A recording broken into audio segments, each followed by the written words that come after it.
everybody. Here we are, all ready to take you down to Pine Ridge for another visit with Lum and Abner, brought to you by the makers of Horlicks, the original malted milk. When in the midst of a busy day at your work or in your home, a heavy luncheon may cause you distress or leave you feeling drowsy because it's so hard to digest.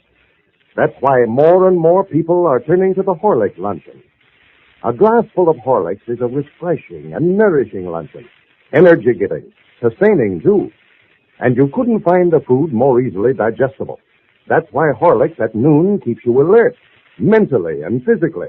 Why busy people prefer Horlicks to the heavier, hard-to-digest luncheon. Overweight people will find the Horlicks luncheon a fine reducing plan, for it's without the heavier meal's excess of calories. Try the Horlicks luncheon tomorrow. You can get Horlicks, you know, in either natural or chocolate flavor at your drugstore. And now, let's get ready for Lum and Abner.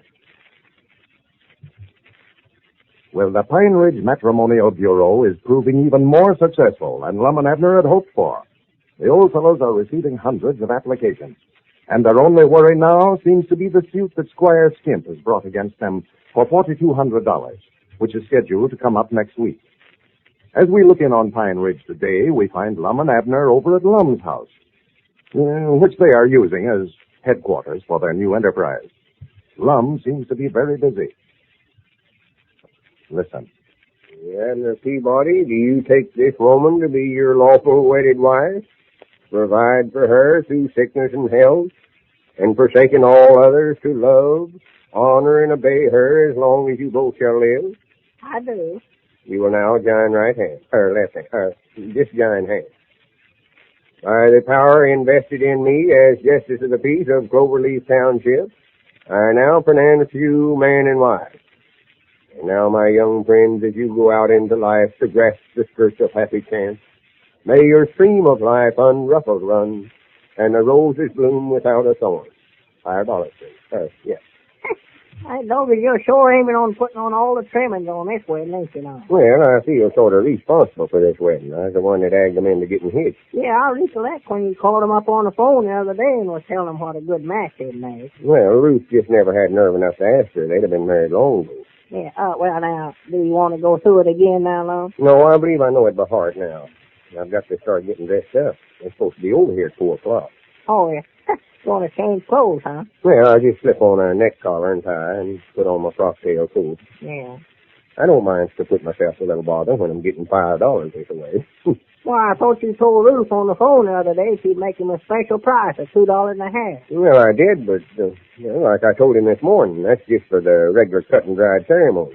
For $5, I could give him a first-class wedding with all the trimmings. Yeah. Yeah, that'll be the first cash money that we've took in a long time, won't it? We? Well, we're sort of partners in this matrimonial bureau. Yeah, but this ain't got nothing to do with our matrimonial business. This is sort of a sideline with me. This is Justice of the Peace. Yeah. Well, I wish we'd start getting some money then pretty soon so that I can send for Elizabeth and Pearl. I got a hearing from Elizabeth this morning just raising the roof because I hadn't sent her money for her and Pearl to come home on. Another letter? Yeah, she said her relations is getting tired of feeding them. That's what she said. Well, she ought to understand, Abner, that you just ain't got the money to send her. Well, trouble of it is, Lum, I ain't told her that the oil well weren't oil well. She thinks we're still rich. You mean you ain't told her that we sold out to Squire Skimp? No, I ain't told her nothing about it. I just never wanted to ruin a trip for her. Well, Lord, me, Abner, when she gets home and finds out that we've lost the store and never made no money out of the oil business, and on top of everything else, that Squire Skimp's is suing us for $4,200 and has got everything we own tied up with taxman papers, she's going hiring a kite. Yeah, I know it. I know she is. I just don't know what to do about it, hardly. And you're a great one to be the head of the domestic problem department of our matrimonial bureau when you can't even run your own home. Well, what would you do about it, Lum? Of course, I'd rather tell her while she's down there so far away that she can't throw nothing at me, but I'm afraid if I do tell her, she'll just stay down there in Texas and not come home. Yeah, I wouldn't want to advise you on that problem just offhand, Mr. Peabody. If you write your troubles to the Pine Ridge Matrimonial Bureau, I'll be glad to study the situation over and that... Oh, my goodness, there's somebody at the door. Well, it ain't time for the wedding yet, is it? Granny, I ain't got a collar on yet. Come in. You folks will just have to wait. Well, come in, Squire. Yes, how are you gentlemen today? Oh, all right, I reckon. We thought you were a couple wanting to get married, Squire. Yeah. No, just dropped over to talk to you gentlemen a little. Well, I ain't got time to talk with you, Squire. What is it you want? I've been hearing that you fellers have opened up a matrimonial bureau here in Pine Ridge. Yeah, the Pine Ridge Matrimonial Bureau. I'm the president. Well, sir, man, that was a mighty good idea. A mighty good idea. Can't understand why I never thought of it myself. Yeah. So you fellers stand to make a lot of money out of that if it's handled right. Well, now, they ain't no use to beat around the bush, Squire. What are you leading up to?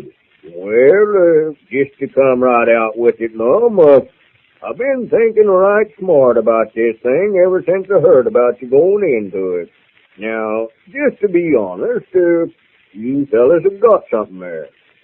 But you don't know nothing about a business of this kind. Why, myself, I'm a natural born promoter. That's been my life work. Yeah, I know that all right.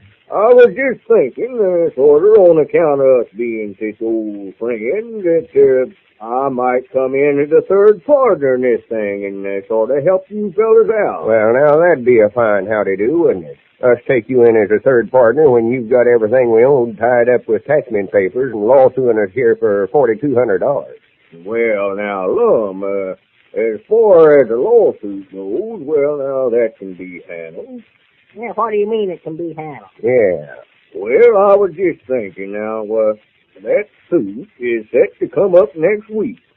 But if you gentlemen want to give me a third interest in this matrimonial agency here, why, I'll just call the suit off. Just withdraw it. Well, now, here, let me tell you something, Squire. Me and Abner's put confidence in you before. Yeah. Time and again, you've come to us and told us on account of us being such old friends, you do this or that for us.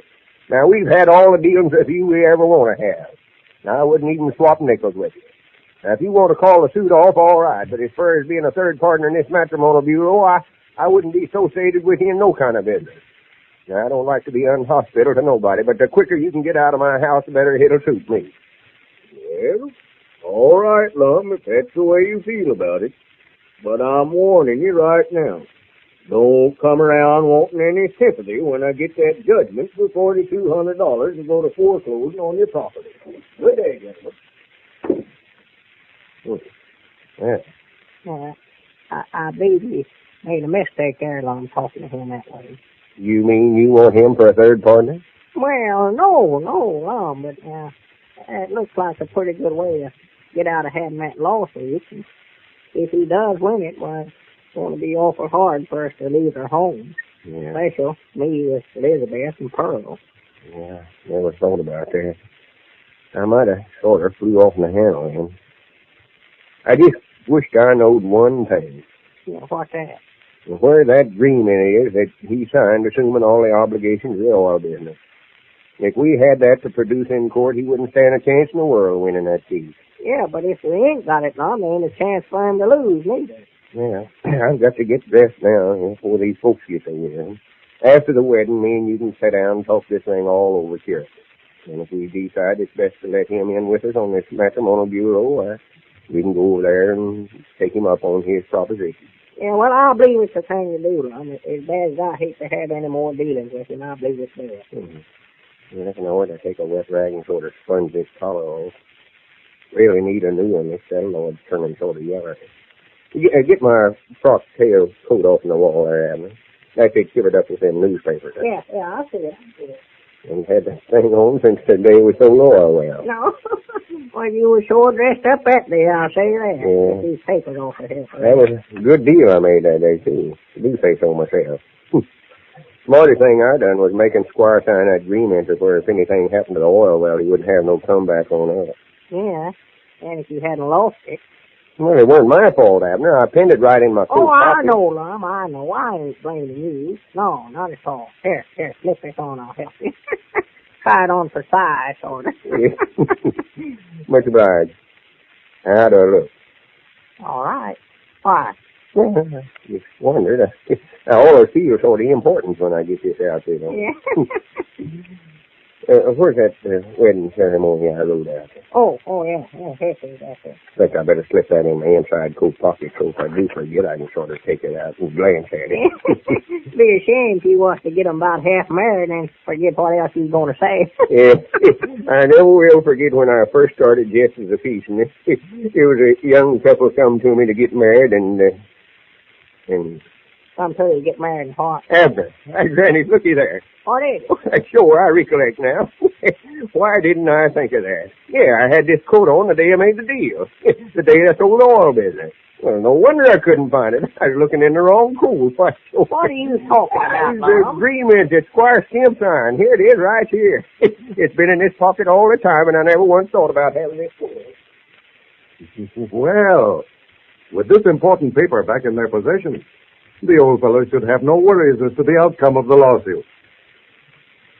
And now, ladies and gentlemen, let's pay a little visit to the Stevens home. Mrs. Stevens is just returning from her shopping, and we find her talking to her little daughter. I bought you a present, Dorothy. What? What? You just wait and see. It's in one of those big packages. We'll open it up in a minute. Here, you hold this while I take off this coat. Oh, let's open my present first. Come on, Mom. You can take your coat off in just a minute. Oh, all right. Here, you better let me open that. You'll have everything all over the floor. Oh, let me open it, Mom. Oh, all right, careful. Oh, I will be. There now. See, I didn't spill anything. There's your present. That large glass bottle there. Those are Horlicks malted milk tablets. Oh, thanks, Mom. Are these just like Horlicks malted milk? Why did you buy me tablets this time? Didn't they have any regular Horlicks? Oh, yes. But you can carry Horlicks tablets to school with you. To school? Really? Yes, that's why I bought them for you. Horlicks tablets are just like Horlicks malted milk, dear. The same thing, but in tablet form. You'll love them, I know. Here, just dissolve one or two in your mouth. These taste awful good, Mom. I know they do. They're awfully good for you, too, dear. When you're at school or out playing, they'll give you nourishment and energy. Keep you from getting too hungry or too tired. Well, I'm going to tell all the other kids at school about Horlicks tablets tomorrow. I'll bet they'll want their mothers to buy them some, too. You can't blame them, can you? And I think their mothers will be glad to buy them, too. There isn't anything that helps children develop healthy bodies like Horlicks malted milk, either in tablet or powder form.